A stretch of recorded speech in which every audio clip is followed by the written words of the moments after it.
Smarter Marriage, a show where we examine modern marriage from every angle, including our own relationship. I'm Allison Raskin, a New York Times bestselling author, relationship coach, and mental health advocate who roped my husband into doing this show with me. And I'm John Blakesley, Allison's husband, a writer, policy researcher, and I am resisting the middle-aged urge to become a sock guy. Tell me more. So your dad gave us these socks. Yeah. And they're like fun socks. They got like fun little things on them. Right. Like, right. So this one I have on now, it's all about being a reader. And it says like little things like, I'm a reader beyond my bedtime. And then another, Whoa, that's what it says. That's provocative. Yeah, right. And then I guess you're reading in your sleep, I think. I think no, that's I what it think means. it's you stay up late reading. Oh, I see, yeah. And then, that makes way more sense than whatever nonsense I had just conjured. And then, another one is like science rocks. Like I believe in science, which also funny, like very like politically coded or something. But it's like there's got all these like beakers and stuff. So this is not my style at all. Right. Even a little bit. I've never been a fun sock guy. I don't never really been fun. No, not at all. You know me. I'm very serious. And but can I tell you how comfortable these socks are? How they breathe. They're so nice. Like, and I'm like, I've started looking into like, like certain types of socks like really afford you all of these benefits and can be really comfortable to wear. But then I'm like, you're becoming a weirdo, man. You're just becoming a boring middle-aged guy who buys socks all the time. Growing up, we had a ban on my dad buying more socks. Your dad loves socks. He just had way too many socks. He loves socks. And he would always try to finagle more. Really? Yeah. And my mom and I would have to be like, you're not allowed to get any more socks. And so it is a slippery slope. Yeah, I can't do that. I can't become that guy. But I think you should look, like I said, into this brand and see if they have plain versions. Right. Without unless you want to lean into kind of the fun catchphrases. No, I don't. That's not my vibe. All right. I like something to feel understated but sophisticated. Sometimes you wear wild things. Like what? Like those huge pants. Those huge pants are very cool. Okay, but they're eccentric. They're not eccentric. They're just a little wider. Some of your coats are eccentric. Like what? I don't know, like you have that sheepskinny thing, and sheepskin? You have some stuff. You have something that has like fur on. You mean tweed? No, I know what tweed is. Oh! My one jacket that has a little fur on it. Yeah, that's eccentric. It's not eccentric. They're all classic styles. They're just not like boring nothingness. Whatever. Which is what you always want me to wear. Yeah, I like boring. You just want me to wear blue jeans and a black t-shirt for the rest of my life. And a button down. Have some pizzazz. Have some style, baby. You just said that you like really simple things that don't have pizzazz. But here's the thing. It's not that... Okay. Not pizzazz. Have some style. I like a very classic style. Right. But it is a style. It is a look. Right. Like I like to kind of look like, or I hope I give off vibes of like, oh, he's like a cool professor, or he's like my hot math teacher. That's what I want people to think. My mom always said that I should get married to a professor. Yeah. And so not in reality, but in looks. Yeah. Well, at least that's what I aspire for. Well, we have a disillusional episode for everyone today. Because we're going to be talking all about divorce. Disillusional? I did my synonyms.com. Oh, I didn't know that was a word. I thought disillusioned, but I'm not sure it is. Okay. I think it is, though, because I looked If you got it on synonyms.com, it probably is. I've just never heard it before. Oh, well, delusional. Disillusional. Oh, disillusional. Yeah. Like never heard you're of it dissolving it. Oh, okay. Cool. Yeah. Because like the separation of something. Listeners, write in. Is this a word? They will let us know. They will definitely let us know. Oh, I will share one more sock moment before we dive in. Yeah, no. Which is at my bachelorette party. I guess there's this common thing for bachelorette parties where like people will each bring like a piece of lingerie for the bride. But my sister knows that I have a lot of sensory issues. So instead of having people do that, everyone brought me fun socks. Super cool. but unfortunately my sensory issues meant I couldn't wear most of the socks. It was a good try. It was a great try, and I've saved them all. That's a great. lot of them have sugar on them. That's amazing. Yeah. Less Phantom, which is hurtful. Okay. Well, it's officially time for everyone's favorite segment of Starter Marriage. It's time for Marriage Moment TM. Boom. Great. Thank you. Great work. Thank you so Yeah, much. really interesting. You were trying a little hard. Like I could see like you were kind of trying to sell it with your hands and stuff. But no, I really cool. Thank you so much. Yeah, different. I liked it. Yeah, it was fun. Actually, for someone who, is so deeply critical of my songs, you just told me this morning, this is not my marriage moment, I'm just bringing it up. You told me this morning that my beautiful Inspector Gamache song is something you sometimes sing to yourself. Yeah, it gets stuck in my head, yeah. Do you want to sing it for everybody? Well, first I should say Inspector Gamache is a wonderful man who is the lead protagonist in Louise Penny's Inspector Gamache series. Yeah. And so when a new book comes out and when I could read it, I go, Inspector Gamache, Inspector Gamache, the time of year has come, Gamache. Right. And sometimes you're just walking around the world singing that. I really do. It gets stuck in my head. Inspector Gamache, the time of year has come. So feel free. Gamache. Feel free to use good. that when you need to just kind of recenter, Yeah. get back in the present. This is what you do with your clients. Yeah, I tell them to sing these. All right, sing this song. Who is this Gamache guy? Don't worry about it. All right, so my marriage moment happened yesterday. Oh, wow. I know. And it was a peak moment of like why I love being married. Yeah. And it's not going to be romantic, honey. So I'm just going to tell you that right now. It's very. I assumed it wasn't. Have you had one marriage moment that's romantic? Go ahead. What counts as romantic? I know. Your definition is different. Okay. So our dog Phantom Yeah. has severe neurological issues, which resulted in us taking him to the Special Animal Medical Center in New York when we were there last week, and he was given a steroid shot and a bunch of steroids. And since He's then, swole now. He's so jacked. yeah. Well, since then he's been shitting blood, Right. which is probably a reaction to the steroids, and it's been like awful and horrible. Right. And yesterday I took him to the vet, but I took him to the vet at this time when I thought that okay, if this vet appointment is 1 hour, I'll be able to get home in time for my clients. Uh-huh. But if it's more than that, I'm screwed. Yeah. And it turned out to be just significantly more than that. You were screwed, yeah. I was screwed. And I was panicking of do I just take my clients from the car? What do I do? And then you were done with class sooner than I thought you were going to be, because I got your Thursday and Tuesday schedule screwed up in my head. And then you were like, well, I can come. And so I was able to leave the vet, which I have to add is 40 minutes from our home. Yeah. Because we've been unable to find a good enough vet that is close to our home. So we've been taking him to the old one for where we used to live. And so I left the vet and drove home, made it in time for my clients, where I made maybe 1/4 of the amount that the vet visit ultimately costs. And then we tag teamed. Yeah. And it was just so wonderful that I knew you'd had a stressful day and that you've been back at school and you have all this stuff, but that you didn't make me feel bad that I had scheduled it in this way, and that you just yeah, I'll come, and you just hopped in the car and drove across town, and then we were able to make it work, and it just felt such oh, this is what partnership is for. We were a team. Yeah. Yeah, because I was able to get him there to drop him off. They got all the tests done, and then you were able to go and pick him up, and it was oh, right. How lovely to have someone to do life with.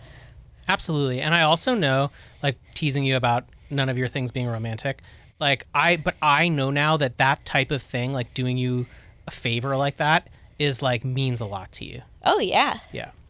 Because it's so beautiful to just, because it's family. Yeah. Right? It's how I grew up showing love and receiving love in my family. It's being there for each other and making lives easier. So I look for ways that I can do that. Really? Yeah, I try to oh, I know this would mean a lot to her because it's helping her out. Did you think that yesterday? Were you I'm going to get a lot of points for this? Yes. And you did. You really did. I really did. Yeah. And then I found myself like driving home, and I was like, I want to talk to John. I know. We didn't spend any time We yesterday. didn't spend any time together, and I was like, called. I was just like, I think you like thought I had updates. I was like, I'm just calling to chat. Aw, that's so sweet. And it was nice to feel that. Do you know what I mean? Yeah. That it was like, oh, like I just like I saw you this morning. I saw you. I'm gonna see you later. But I was like, I just want to have a chat with him. Aw. Yeah. You So tearing that's up? mine. Yeah, I'm tearing up. Aw, So that's embarrassing lovely for me. Yeah, it's super embarrassing for you. Well, now I'm going to tell a story where that is embarrassing for me and not you. Oh, good. Okay? So, and this is very much being married to Allison. One night this week, I accidentally drank Allison's water. I just poured myself water, or so I thought, but you had done a whole thing where you had put I have ice. special ice. Special ice. I don't trust the ice from our refrigerator, Right. and nor should I. That's weird. No, and- I don't agree with that, but continue. And so I get ice from like the grocery store. Yeah. And so I drank your ice. And then you were like, you're after my ice water. And it was a whole like thing, right? And we were laughing, or I was laughing and you were mostly snarling at me. And then the next morning, I woke up and I saw you and you were like kind of close to me. And you were on your side and I could feel your breath on my face. And like I could just see you sleeping peacefully. And I could see like your little bump of like where our child was going to be, and Phantom was nestled near you. And I thought, wow, this is like my family. This is like, you look beautiful right now. And you opened your eyes and I just saw you and you smiled at me and I said, I love you so much. And you said, you're trying to take my ice water. Is that what I said? Yeah. You said, you're trying to take my ice water. And then you rolled over. I think I said I love you too. Eventually, yeah. That's a dichotomy. That's how it goes in our Yeah. home. Yeah. Did that sound irritating to you, my breath on your face? You know what? That was like part of the moment, was that normally it would be. Yeah, But that sounds awful. I found myself like not, I don't know if it's because you're pregnant and my brain is like I don't know, like attaching myself to you and the family even more, but like I liked it. I was like, I don't know, it's weird, but I guess I was just like, yeah, like I felt so connected to you in that moment that like you're, yeah, I don't know. Wow, you're the most connected to me when I'm unconscious. The minute you wake up, Yeah. like, oh yeah, she's about to. I can't relate to her. Yeah, she's nuts. Got to turn that brain off. Oh, well, that's lovely. And that was a lovely way for me to wake up, Right, for sure. even though it was just a manipulation tactic to get to my ice Okay, water. yeah, you're always guarding your ice water. Well, now we'll share a beautiful listener's marriage moment where the listener writes, my marriage moment happened several years ago when my now husband and I were dating. My parents were having a ton of people over for a bridal shower and had put some appetizers in an oven in their upstairs garage apartment. In the 5 minutes before everyone arrives frenzy, my mom was sending me and my siblings every which way for final setup, and she sent my husband upstairs to pull the appetizers out of the oven. He disappeared and then reappeared with the snacks several minutes later. After the party, my mom thanked him for letting her delegate a few tasks to him, and he mentioned casually that when he went to pull the snacks, there was a small grease fire in the oven that he dealt with, and warned her not to have bacon on a pan without walls to catch the melted fat. My dad said, "Wait, you put out a fire?" And my husband said, "It was a small fire in the oven." My parents couldn't believe how calmly and capably he handled it without any need to tell anyone about it right after it happened. This is just how my husband is, and it's so cute how he gets embarrassed when my parents tell and retell the story about their humble hero son-in-law who saved the house to anyone who will listen. I love that. I love that. I knew you were going to choose this one. Because how do you know that it would really appeal to me? Because you have put out a fire Multiple times. and you're so proud of yourself that you're calm under pressure. Yeah, and I brag about it a lot. Yeah, you do. You bring it up all the time. So, like, often when I read all of the marriage moments when they first get sent in, and then I put them in a file, and you choose them. I don't know what you're choosing until I sit down right here. Right. And when I read this one, I was like, she sees herself in him. So I know she's going to choose this one because she admires the very traits about the listener's husband. She has those very traits. I don't know how to put out a grease fire in an oven. We can try. Yeah. If you ever let me use the oven. Yeah. I'm not allowed to use the That's stove. not true. You're allowed to use it. You just never use it. I don't know how. It's a tricky one. No, it is. It's just a stove. What? What's tricky about it? I thought you said that the oven was strange and complicated in our home. Oh, no. It's just, putting it on, you have to know how to do it a little bit. But no, it's just a gas oven. I've turned it on, I think, a few times. Cool. I'm trying to remember how I put out the fire in our microwave that I started. However I did it was very calm and collected. Nice. Anyway, I also just love when something a partner does becomes part of your family lore. Yeah. Like that's like a real signifier of we're all in this together in the now. Same group. Yeah. Well, if you want to submit a marriage moment to us that will make me see myself in it, you can send it to startermarriagepodcast@gmail.com. That's startermarriagepodcast@gmail.com. And I appreciate and love all marriage moments. Yeah, you do. I really do. But now people are going to start writing their marriage moments and just adding little quirks and stuff that they know that you have. Yeah.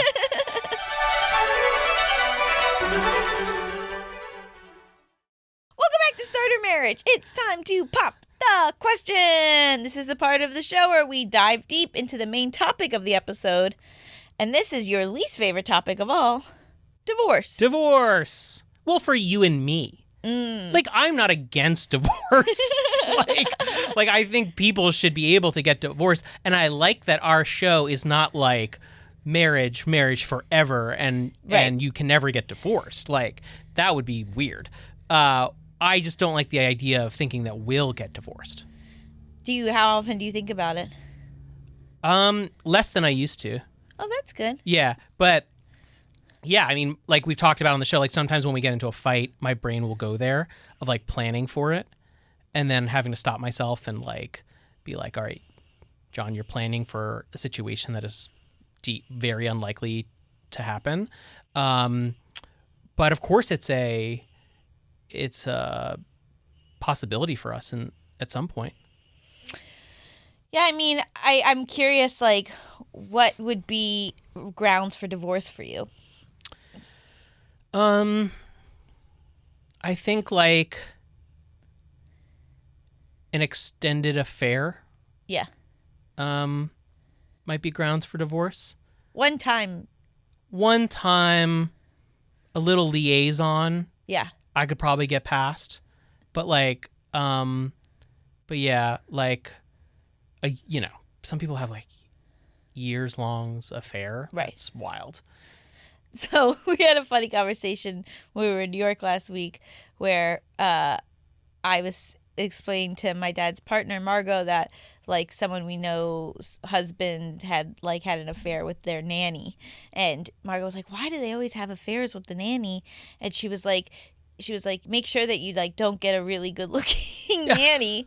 And I said, I just don't think that John would ever cheat on me with our nanny because the nanny is at home. Right. And I'm part of home. Yeah, you're the CEO of home. Yeah, that's an environment where I'm relevant. Yeah. Whereas I feel it's more of a threat if you met someone at work. Definitely. Where it becomes way easier to kind of forget that I even exist. Right. And it feels like you're a different version of yourself. Yes. So that I would be more worried about you with a very chemistry attractive coworker than I would ever be with a drop dead gorgeous nanny. Absolutely. And another thing that I've realized about myself as I've gotten older is that if we had a drop dead gorgeous nanny, I mean, don't get me wrong. Like, You'd love it. I would love it. Yeah. Well, I'm not sitting over here being like, oh, no, of course not. I would never look at them in that way. No, I mean, like, yeah, of course. But, like, actually, like, a sustained attraction would be if the nanny or whoever was, like, really, really smart and, like, it would be more than just the physical attraction. Yeah, exactly. Like, it would be that this person, like, and I just have these, like, really great conversations, or which would be kind of weird if they're, like, caring for our kid. Like, it's easier for me to imagine someone at work where, like, we're working on interesting questions than at home where, like, our kid's boring. Yeah, well, it's going to be like a stupid little kid. You know what I mean? Like, you know, well, you could have interesting questions while he's sleeping. I guess so, but like an intellectual connection, which, like, for whatever reason, I should be reason, more threatened by you having great conversations with people than you thinking someone's very physically attractive. Yes. All right, I'll keep my eye out on that. which you know, where does that tip, right? Like, Right. that's a question I've always had is where does that tip from interesting conversations that you're connecting with a person of the opposite sex to, like, this sort of feels flirtatious to this is a problem, Right. you know? Well, so my whole thing is I think you have to be aware of what's going on. Yeah. Right. So, like, if you find that you're having that kind of connection with somebody that's not your spouse, which, like, doesn't make you a bad person, doesn't mean your marriage isn't wonderful. Yeah. Then you have to, like, put up some boundaries. Right. Right. Because otherwise you're kind of putting yourself in this situation where, like, you could be more likely to cross a line. And so realizing, like, sort of, like, preemptively, like, oh, like, I could see myself really, like, falling for this person. I could see myself really wanting things to progress with this person. So, you know, maybe I shouldn't be going out to lunch one-on-one with them every day. Yeah. Like, to kind of, like, be proactive and, like, pulling back before you're, like, in trouble. Right. And I think, like, that's the respectful thing to do for your partner, rather than put this expectation on yourself that you would never feel that way about anyone else. Yeah. That makes total sense. So what about you? What is grounds for divorce for you? Why would you divorce me? Extended affair. Nice. I would not divorce you over a one-time cheating incident. Not to, like, give you carte blanche, like, please don't do it. Just, you know, it's like a whole, you know, we've been through a lot lately. At least give me a few years before. Yeah, okay. So in a couple of years, I can. In a couple of years, you can kind of blow us up in that way. Yeah. But that would be, it would have to be, like, with, like, a good friend of mine. For us to divorce over a one-time thing. Right. And then I would, financial infidelity. Ooh, such as? Like, if you spent a bunch of money without telling me. How much? How much? Over $10,000. Okay. I bought a $9,000 watch yesterday. With tax, I think it was $9,980. So But that's also in reference to, like, where we are, right? If we become millionaires, then you go buy yourself a $9,000 watch, then, like, that's different. Right. But, like, then that number would go up. But, you know, something that like would have a significant impact on us. Yeah. Right. That would be grounds for divorce. If I felt like, coming back to the marriage moment, like, that you were just, like, no longer, like, a partner to me. Right. That, like, you were just, like, much more draining on my existence than additive to my existence is probably the number one thing. Like, that would be the thing where I would be the least motivated to work through it. Whereas, like, the financial infidelity, the affair, no, I'd leave, because that's, like, just the capacity to lie like that freaks me out. But, like, you know, that, like, if you're making my life worse, why would I want to be here? Right. Yeah, that makes sense. Can we dive into the capacity to lie like that? Why does it freak you out so much? Uh-oh. Because you have that capacity? No, I'm just curious. Oh, because I just would never be able to trust you. Like, to me, like, a one-time cheating episode is something that's not really necessarily, like, about me or our relationship. It's more to do with, like, sexuality and attraction and desire, and maybe something that's, like, you feel you were missing, or like like an instant gratification type of endeavor, whereas long-term lying, it just feels like, again, like, why would I want to be married to a stranger?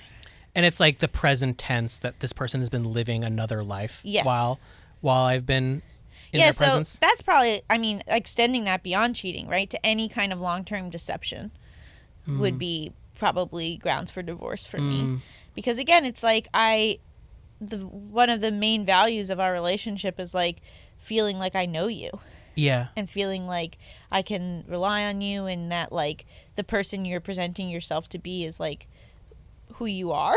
Yeah. And obviously, I'm also a big proponent of privacy. Like, I don't feel like you need to tell me everything. So that's my question, is, like, where's that line? Is, like, what is a deception and what is like just having privacy? An affair seems obvious, right? Like that, but where's your line? Well, if you started to lie to me about where you are. I see. Right? So, like, if you say I'm at work and you're at a bar, that's a lie. Fucked up, yeah. Yeah. Whereas if you're thinking to yourself, I'm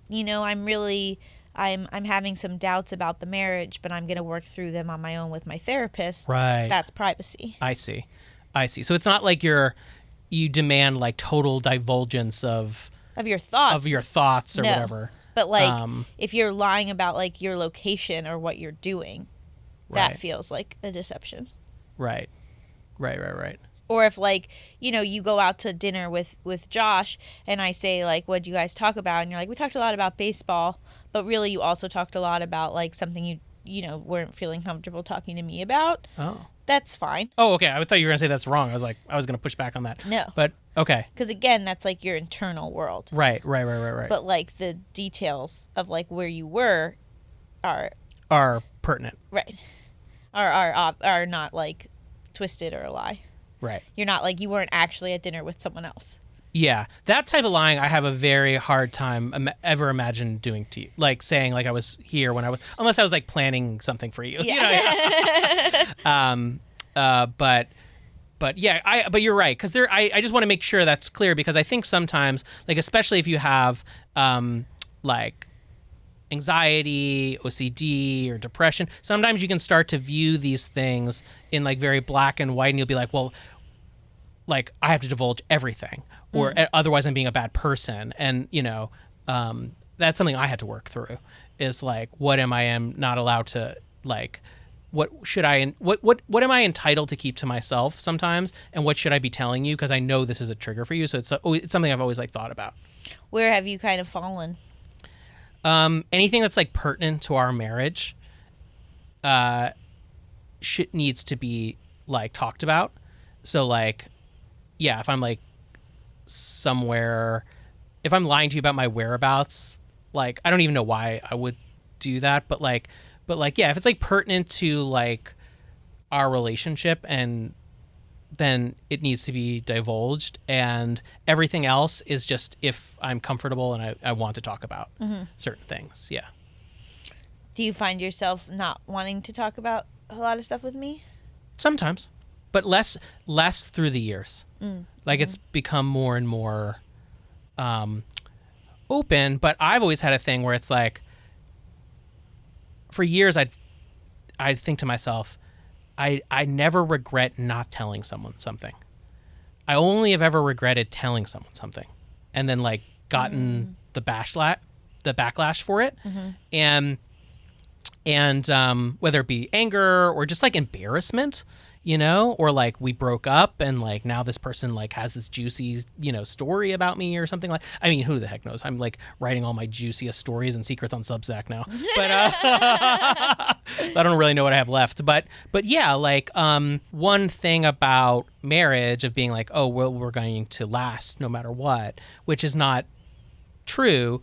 There's a scariness of, like, well, anything could wind up producing a divorce, like, or if I had an affair, or if I had that one time cheating event, right, that I know she said she's going to get over it, but maybe I'll just never do it again, and I won't say it, and I want to say it, but I would, because I think the guilt would eat at me, but, like, it's like when you don't have the safety of, well, we're going to be together, it becomes, I feel like I worry, I'm going to lose everything or something like that, Or Yeah, I bet other people feel that way too. Oh, totally. And I think that, like, one of the reasons to disclose a one-time thing also is, like, sexual health. Right. Like, you would have put my health Right. at risk. Exactly. It's like you have a right to know who I am or am not sleeping with. Yeah. Right.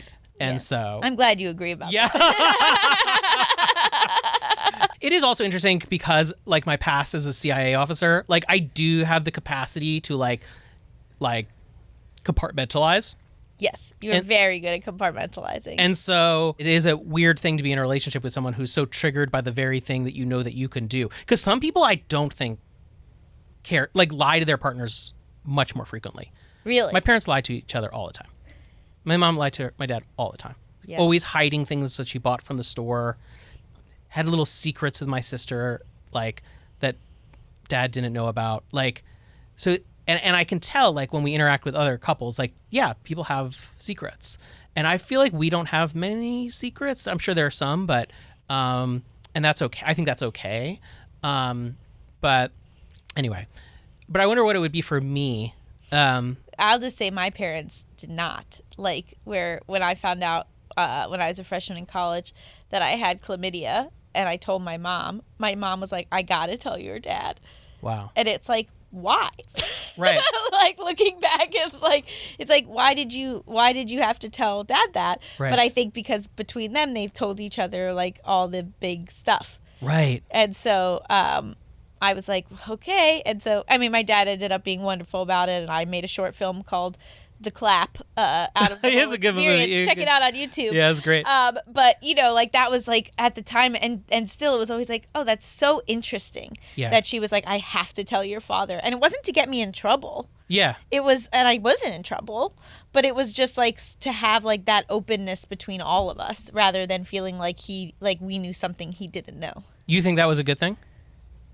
I think that it probably shaped a lot of, like, my feelings around, like, I think for me, when someone's like, hey, don't tell anyone this, it's like, I tend to think, other than John.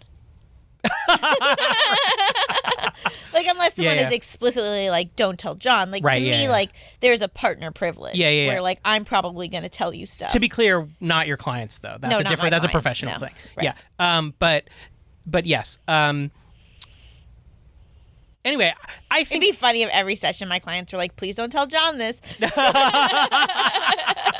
I think, just like, sorry I'm dwelling on this. I just find it interesting, like, that I kind of think it would be okay if our son was like, don't tell dad, but XYZ, and you didn't tell me. Yeah. Like, I don't think I would be offended. And that he has this safe place that, like, he can talk to you knowing that it's not going to come on to me. And, like, I'm okay with that. I don't know if you would be okay with it, but I would be. Yeah. And so, like, I actually do think that's, like, totally fair. I think what was problematic about, like, my family situation was that my mom had made a decision. Like, we're buying clothes at the store, either for my sister or for herself, and you and I are going to hide it from your father. Right. You know what I mean? Like, that's very different. It's very different. I even wonder if it's different if, like, unless there's, like, an abuse situation or something like that. Like, if you went to our son of, like, don't tell your father, but XYZ, I'm confiding in you, and think that's different. Yeah, I think because that's inappropriate. The way in which the information exactly is going the way the secret is traveling matters. And, like, for example, like, if our son, like, wants to talk to you about girls in a way that, like, he doesn't want to talk to me about them, exactly, and says, like, don't tell mom, that feels totally fine. But if he's like tells you something worrisome or something that like we need to take action on, right, then I would want you to tell me. Right. Which feels like an important distinction. Right. Anything else that's deal breaker for you? The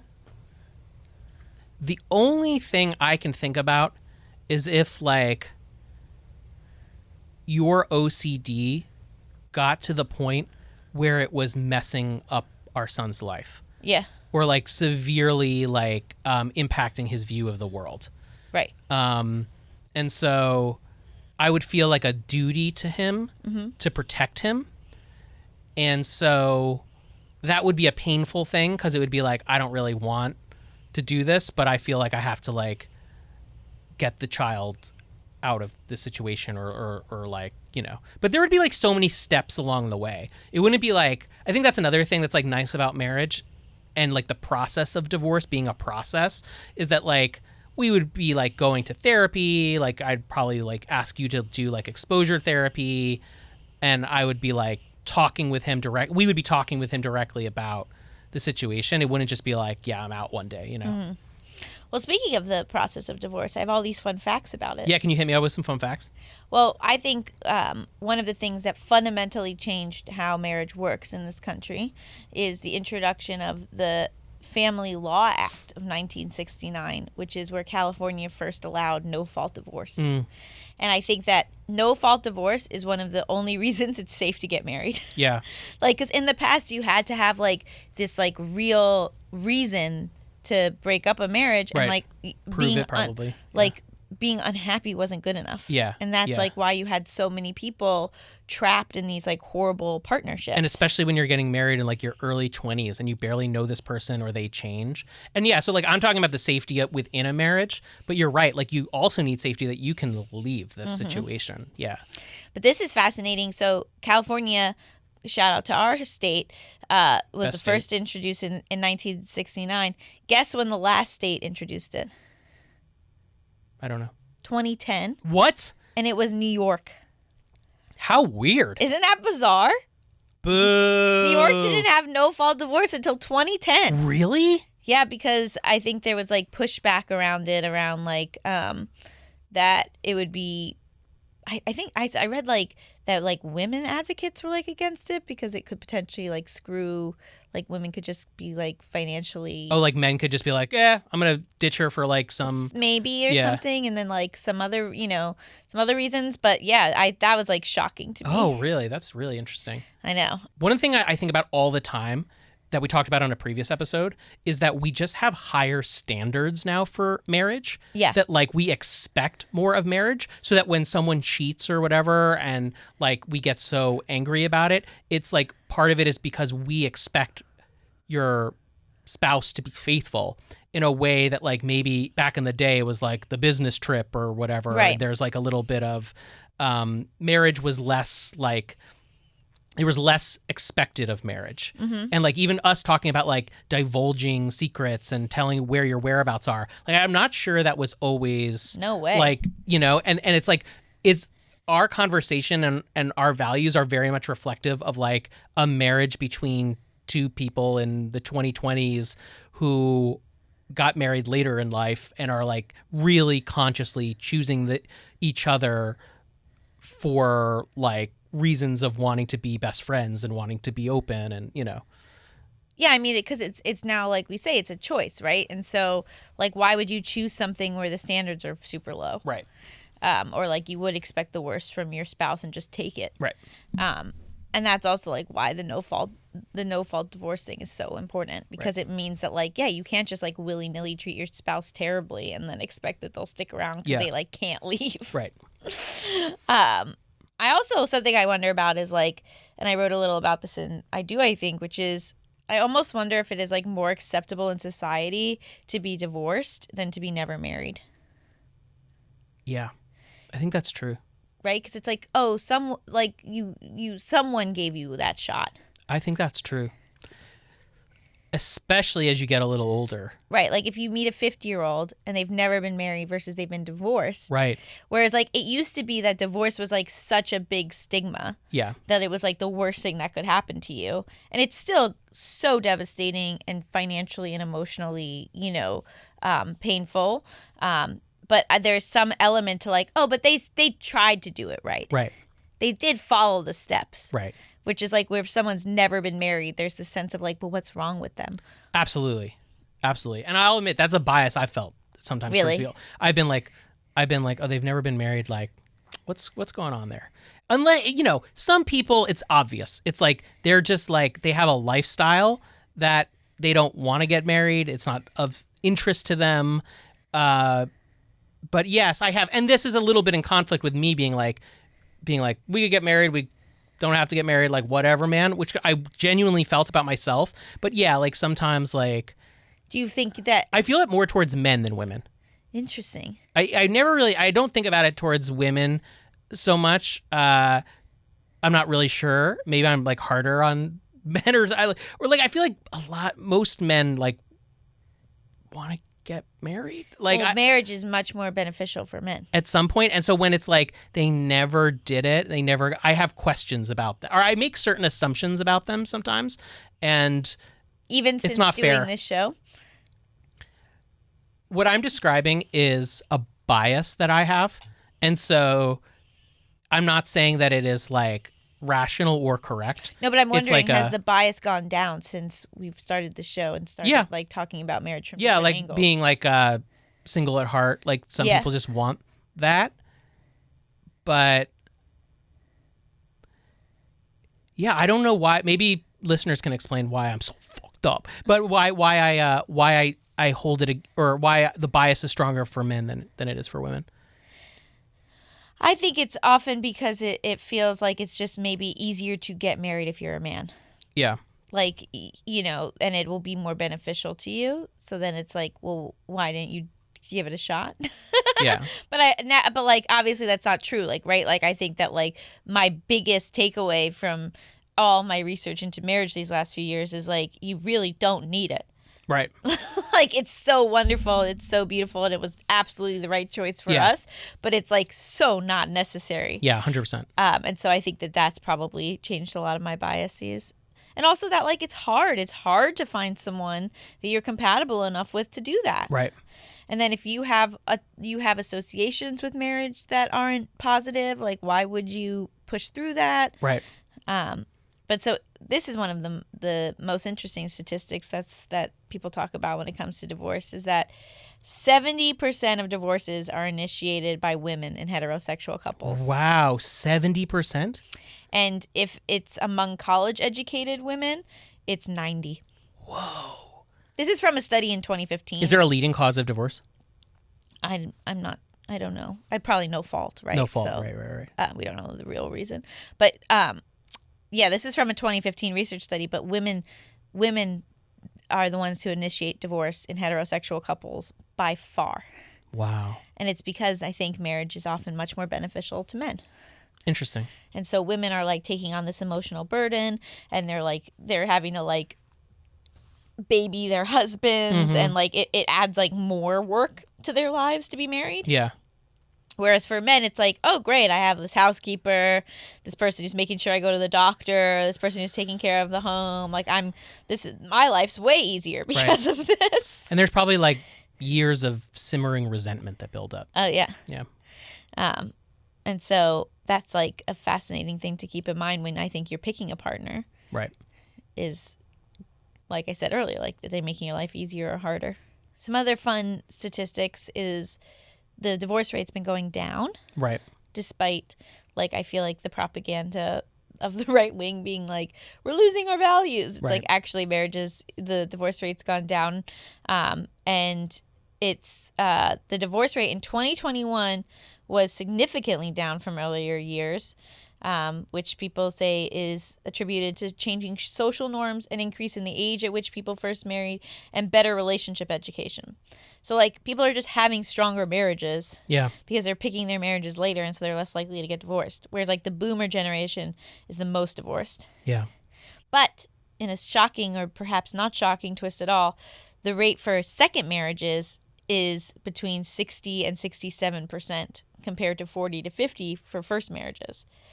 So you're way more likely to get divorced in your second marriage. And in your third marriage, the rate is 70%. It goes up. Well, there's got to be some selection too, right? Right. And also, I think blending families is tricky. Yeah. So, like, you have, like, you know, if, like, you're trying to, like, blend a family, there can be, like, a lot more, like, resentment or difficulties with, like, stepchildren or families or wealth or, you know, it's not like you're, like, starting, like, from zero together.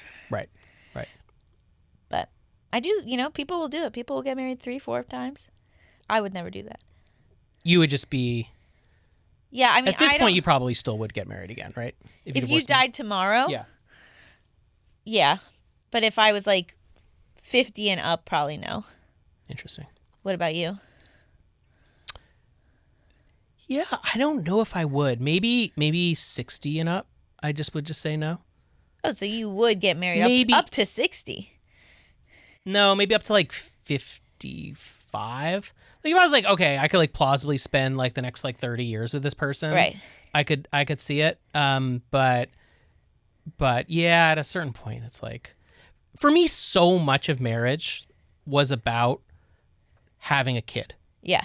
And so if that's not on the table, like, I don't know. I think if we got divorced, I'd be more likely to get remarried than if you died. Because you'd be grieving me. And because then you're my one husband. Aw. Yeah. Whatever. Don't look at me like that. Okay, so this is the one statistic that I find very confusing. Okay. Based on everything else, is that according to a research from the Institute for Family Studies, couples who cohabitate before getting engaged are 39% more likely to divorce compared to couples who do not live together before marriage. Mm-hmm. But I find that living together before marriage is a really good idea. Me too. Because you know what that person's actually like and what it will be like to have to live with them for decades, if not the rest of your life. Did the researchers have a causal explanation? I think I didn't do deep dive. I believe it's something around like expectations and like level of commitment, but I wonder if in the next few years and decades that will go down. Wait, can I offer a theory here? Yeah, please. Yeah. I wonder if the people who have this moral, quote unquote, moral standard of not living with their partner before they're married also have the moral standard of not getting divorced. It doesn't really say anything about the quality of their marriage. Right. It's just they have this hard line about both things. That's a great point. There's like a selection bias of who we're looking at. I mean, I wonder if the researchers controlled for that, because that feels like a thing that you doubt it. I don't know. That feels like a thing you might control for, but we'd have to look into that. Well, you could that's a really good point. For it because Yeah, you can. You can statistically control for it. Yeah. I don't know. Yeah, I think Travis solved it. Right? That's a really good one. I mean, I think like they're clearly like they hold marriage to this place, and they're probably more traditional and conservative in their approach to life, and therefore divorce is something they're going to avoid more so than people who are like less traditional and willing to cohabitate before. I have another theory that is not going to solve it in as elegantly as Travis did, but I also wonder, like, it's amazing how little couples talk before they get married. Mm-hmm. And I wonder if there's like a wave of people who are living together. It's also like economically beneficial to live together before you get married. And so they get married because they've already been kind of living a life that is like being married, but they haven't had some of the foundational questions that you should have before you get married. And so like there's just this you suddenly there's a kid less intentionality behind it. Exactly. But ultimately all of these things are like why I'm pro divorce. Do you remember when the tagline of the show was "'Cause divorce exists for a reason"? Yeah, it does. But that's a bad tagline. Well, we changed it because I'm flexible. You like are. That. And you threatened to divorce me over it. Yeah, I mean, I think that and I also think that for a lot of people, the only way that they're ever going to be comfortable getting married is knowing they can get divorced. Absolutely. That makes so much sense. If you have relationship anxiety or doubts or issues around commitment or feelings of avoidance where you're really afraid of being trapped, then just knowing about divorce can actually allow you to take the plunge in a way you maybe wouldn't be able to otherwise. Yeah. But I think one of the really important things you have to talk to your partner about before getting married is their thoughts on divorce. Right. Right? If they're like, I would never divorce no matter what, even if I hated you. Right. Maybe don't marry that person. It is now time for our final segment of the show, my soon-to-be patented hit game show, Stay or Leave. Oh, wow. Which is very on brand for today's topic because I present you with a hypothetical scenario of something I might do in the future, and you tell me if I should stay or leave because Marriage is a choice, not a trap. trap. I tell you if I would stay or leave. Yeah. Yeah. I said it wrong? Yeah. Well, one more mark against me. Those tiny cuts that lead to someone ultimately leaving. Okay. I decide that we should pretend to be separated in order to get more views and become more successful and famous through infamy. We will be coy about what happened until I drop a bombshell video telling everyone you cheated. Nice. Then, after we have milked the scandal for all it is worth, we stop just short of getting divorced and decide to give our marriage a second shot. In order for this not to be a lie, I give you 2 weeks to go have an affair and say that if you don't do it, you don't care enough about me or our brand. Would you stay or leave? This is psychotic. This is a psychotic thing to do, and all for clicks and followers and stuff. Yeah, but I mean, that leads right to cold hard cash, baby. The correct answer is you got to get yourself away from this person, but ultimately there's redemption. And come back together. And kind of like hope, And hope for the future of getting past it. Right. And the person I get to have an affair with. Mm-hmm. Total babe. It's not Ana de Armas. I'm sorry. Oh, well then no, I gotta leave. You get to pick, it's at your discretion and also at your abilities, right? Who can you pull off? You're a little rusty. What?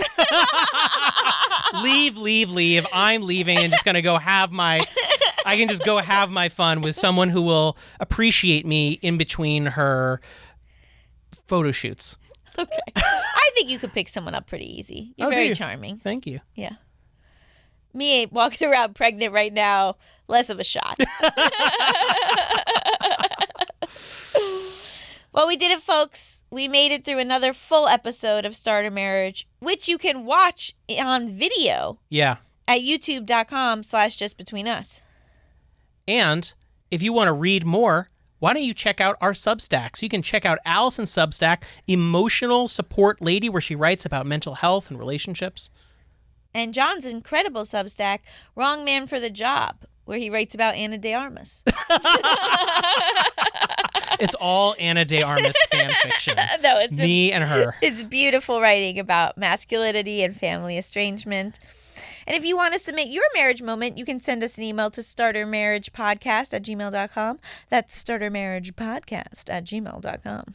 And please remember to like and review this show. It really, really helps us find new listeners and support the show. And it will mean that we won't have to have this elaborate cheating scandal. Right, exactly. Because we'll be doing well enough on our own. But people might want this to happen. They want the drama. We will be back next week with another full-blown episode. And as we say in our home, good night to me, the Alibaba. Good night to you, the Alibaba.